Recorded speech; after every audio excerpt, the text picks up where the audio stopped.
Good afternoon. I'm Rizal Joyce Isip. I will be introducing the persona that we created, which is Anxious Anna. Let's delve into her unique persona and learn more about her. This is Anxious Anna. She is a young woman living in Mandaluyong and she's juggling her work and studies. So Anna's age bracket is between 18 to 23 years old, a female. She is a working student facing struggles or her weakness is having low self esteem. But despite that, Anna has a strength of being a self reliant woman. In her free time, Anna finds comfort in playing mobile games and browsing social media sites. So that's all for our persona. Let's move on to our next reporter. Good day, everyone. I'm Jerwin Jandi Vanessa, and I will discuss a brief background about Recode. I will discuss about the problems of the target market and detailed description of the target market.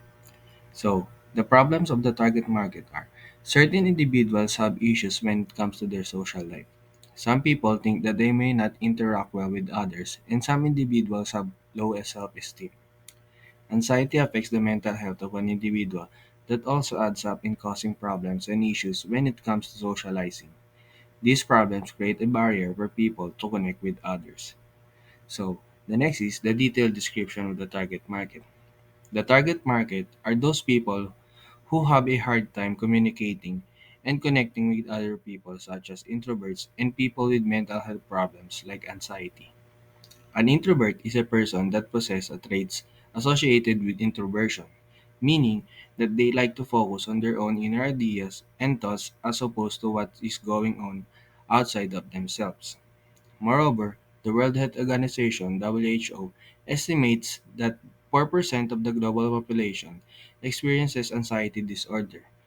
Most people suffering with anxiety do not have a choice but to lessen their communication with other people because of their condition.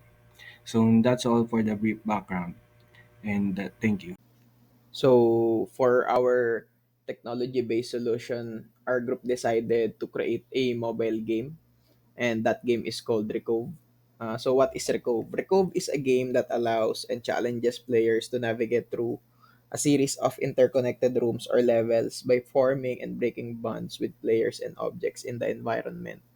So we came up with this idea as we know that playing games can take away the anxiousness of a person. We also believe that this game can help the people who has the same attitude or situation with our persona, which is Anxious Anna. This game have features that can make the player be interactive and healthy all at the same time. The game will allow the user to customize or personalize his or her character for them to have the freedom to express themselves at least through the game.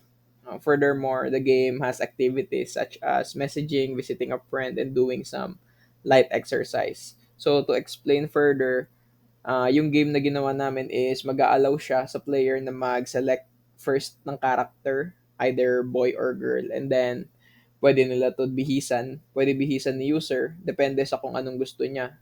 Na also, every character is merong sariling room or house and pwede din nila yun i-customize accordingly.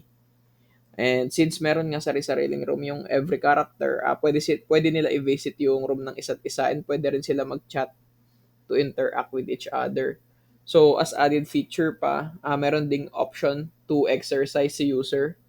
So, she can follow the steps shown in the game para sa ganung paraan hindi lang nakaupo or nakahiga si user since we all know that doing exercises can also freshen up our minds.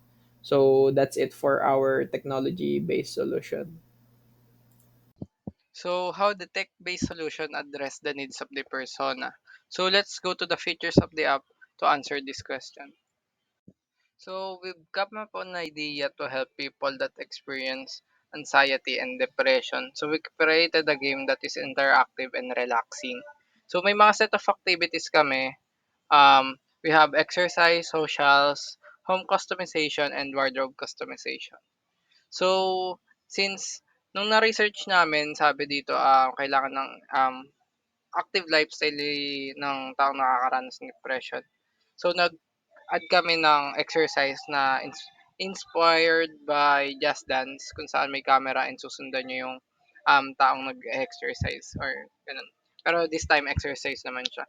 And also we have socials kung saan puwede makipag-interact si user sa iba pang users. So ayun, since mahalaga ang socials lalo na kapag, yung isang tao ay nakakaranas ng, anxiety or depression. And also yung relaxation na nabibigay ng laro by home customization and wardrobe customization. And that's all. Thanks for listening.